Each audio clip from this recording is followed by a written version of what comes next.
Compañeras y compañeros diputados, nadie hubiera esperado, ni mucho menos deseado, que los primeros 100 años de la Constitución mexicana serían conmemorados en medio de una de las crisis más complejas y delicadas de la historia contemporánea del país. Desde ningún frente político puede negarse la difícil coyuntura por la que atraviesa México en distintos ámbitos de su vida política, económica y social. Negar esta realidad representaría una irresponsabilidad histórica. La conmemoración de este centenario, por ello, también debe servir como punto de partida para entender que nuestros modelos de organización y de ejercicio del poder están agotados y que es tiempo de emprender los cambios de fondo que pongan a México en el camino correcto, que pongan a México en una transición de época que además nos permita tender un puente con el futuro. Hoy la sociedad mexicana está agraviada. Quizá como nunca en la historia reciente de la democracia mexicana, la sociedad había manifestado un desencanto tan profundo con el desempeño de las instituciones y de la clase política. Esto no es simplemente producto de lo que suele llamarse desgaste de gobierno o agotamiento del poder. Hoy estamos frente a una desesperanza y una decepción con las instituciones y con quienes forman o formamos parte de ellas.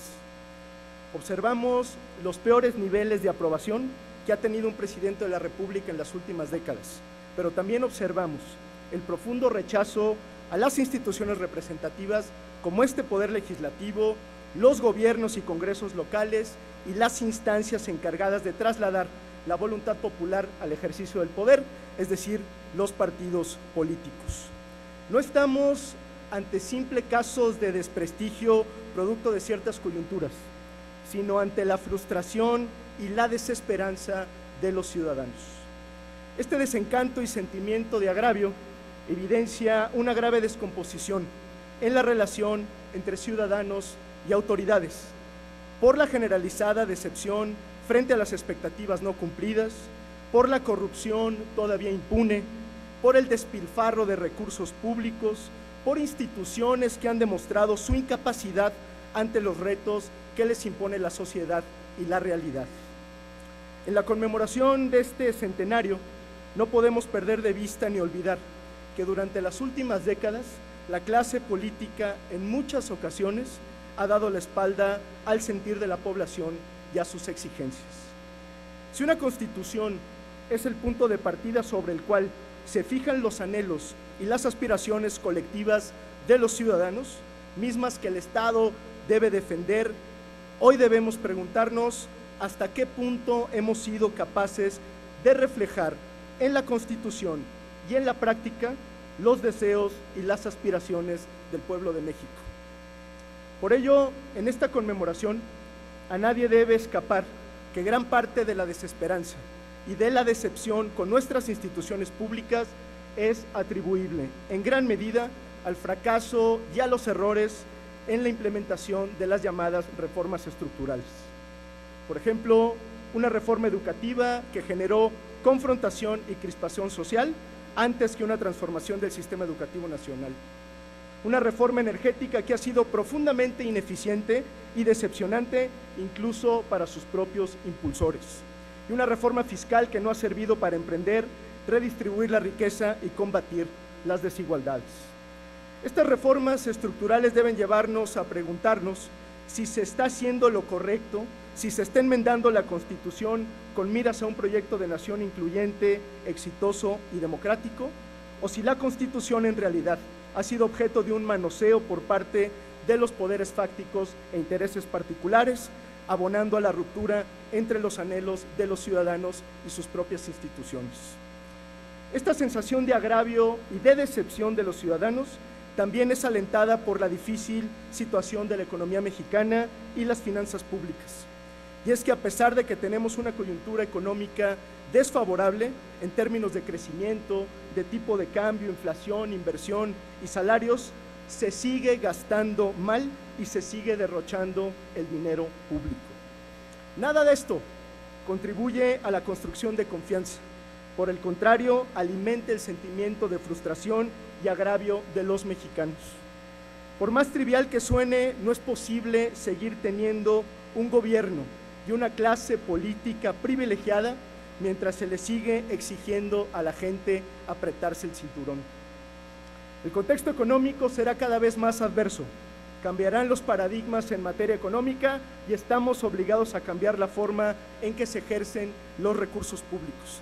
Si no entendemos eso y no somos capaces de anticiparnos, la desesperanza de muchos mexicanos se transformará en desesperación.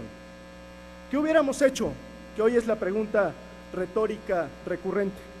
Como muchos mexicanos, sabemos que la respuesta no es alimentar el agravio nacional con un gasolinazo.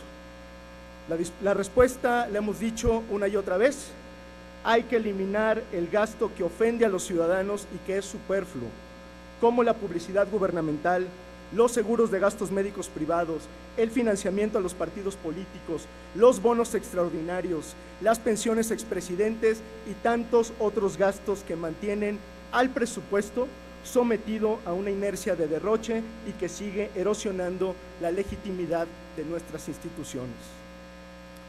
Ante este grave contexto de agravio y desesperanza, de alta desconfianza en las autoridades, se suma el enorme reto que representa la nueva administración presidencial en Estados Unidos, que implicará no solamente la construcción de una nueva relación con este país, sino que impactará de manera global en las relaciones internacionales y en el futuro de nuestras democracias.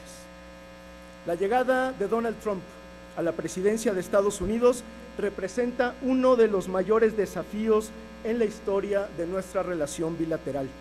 Pero la realidad es que tenemos un gobierno con una legitimidad muy débil para hacerle frente a la demagogia racista y xenófoba del nuevo gobierno.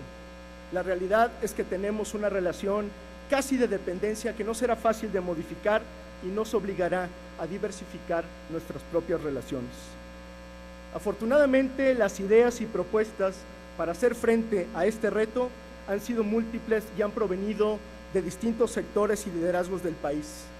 Los llamados a construir una estrategia nacional consistente han cobrado eco, pero hasta ahora el gobierno federal solo ha logrado gesticular un llamado a la unidad. Desde Movimiento Ciudadano hemos dicho que la unidad no se construye con proclamas ni en abstracto, sino con acciones y con evidencias, mismas que son absolutamente necesarias en este contexto de profunda desconfianza de los ciudadanos hacia las instituciones públicas. Por ello, a pesar de los errores y omisiones en la estrategia del gobierno, a pesar de las diferencias desde los más distintos sectores, se ha manifestado la voluntad para hacerle frente a esta nueva realidad. Incluso desde esta Cámara de Diputados hemos expresado nuestra disposición a sumar esfuerzos por México, buscando poner a nuestro país en una posición de fuerza y de dignidad frente a la nueva administración de Estados Unidos. Lo que le exigimos al Poder Ejecutivo es que este apoyo a México y este capital no sean dilapidados. Como todos los mexicanos, esperamos rendición de cuentas, comunicación y sobre todo resultados. Nuestro llamado ha sido el de construir un frente nacional incluyente y plural, que siente las bases de una agenda de trabajo y una ruta clara para hacerle frente a este escenario. Cuando se escucha a los ciudadanos y se actúa con dignidad y determinación para defender el interés nacional, es mucho más factible construir una mayoría. Para hacer frente como país al replanteamiento de las relaciones con Estados Unidos y con el mundo, necesitamos transitar hacia modelos de ejercicio del poder, tanto institucionales como prácticos, que se basen en la inclusión y en la apertura, no en la imposición y el silencio. Un gobierno mexicano, ya sea este o el próximo, que tenga poco respaldo popular, que no esté dispuesto a escuchar y que mantenga una sociedad agraviada, no podrá enfrentar los desplantes y las amenazas de quien hoy conduce el Ejecutivo de Estados Unidos, ni podrá enfrentar el resto de los desafíos que nos impone esta nueva época. Todo esto debe hacernos ver con toda responsabilidad los riesgos para nuestra democracia y nuestro orden constitucional, incluidas las amenazas de una deriva antidemocrática o, por qué no, la radicalización de una sociedad ya no solo agraviada, sino también desesperada.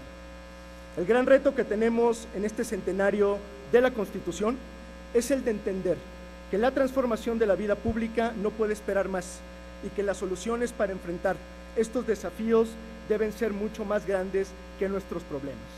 Concluyo.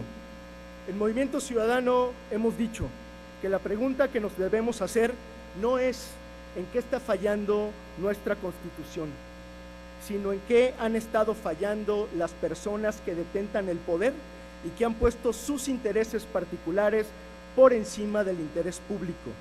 La pregunta que nos tenemos que hacer a 100 años de la Constitución de 1917 es cómo eliminamos de la vida pública de México la idea de que la clase política tiene por patrimonio personal a las instituciones nacionales, porque solo respondiendo correctamente estas preguntas podremos enfrentar los enormes desafíos que hoy tiene el país, porque solo así podremos defender el interés nacional y solo así podremos recuperar la confianza de las y los mexicanos. Muchas gracias.